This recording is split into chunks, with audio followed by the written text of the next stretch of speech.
My mother-in-law moved in with us for a while because her apartment was under renovation.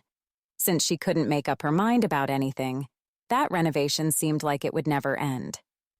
After 4 months of her staying with us, this woman who had no idea how to keep quiet, my head was about to explode from all the unnecessary information she dumped on me daily.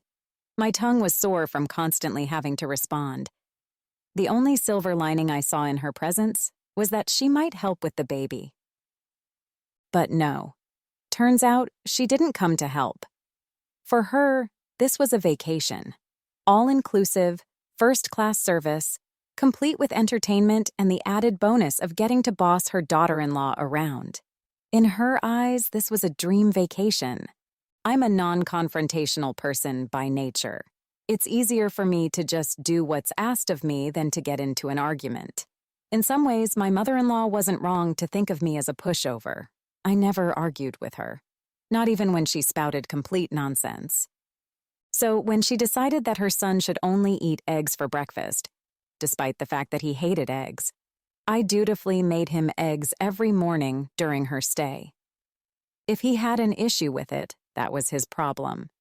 He could tell his mom to back off anytime he wanted, but since he wasn't doing that, why should I stir the pot? The only thing I insisted on, without compromise, was how we raised our daughter. I had made that clear to my mother-in-law even before I gave birth. Surprisingly, she respected that boundary and didn't criticize my parenting.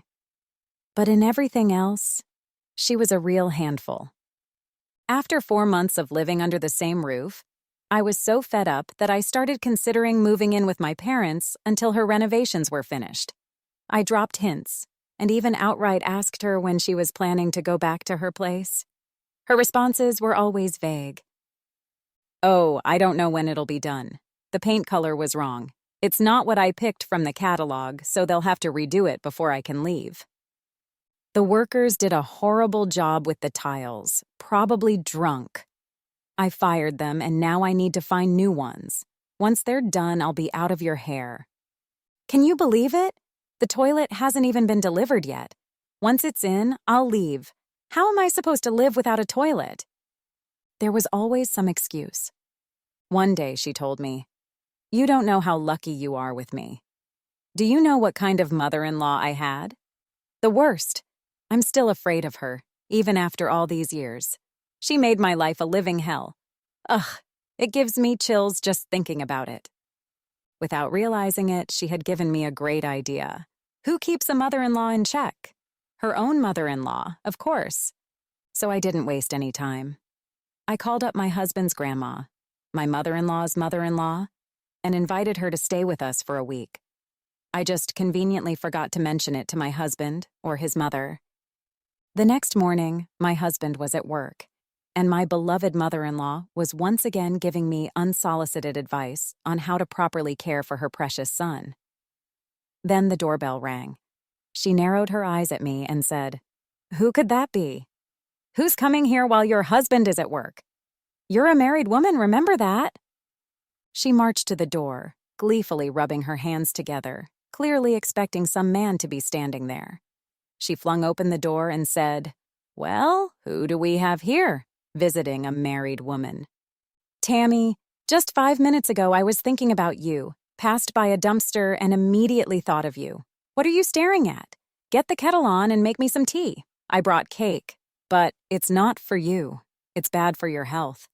Although your figure's already a lost cause, so I'll let you have a piece," my husband's grandmother said, her face glowing with satisfaction at seeing her daughter-in-law for the first time in years.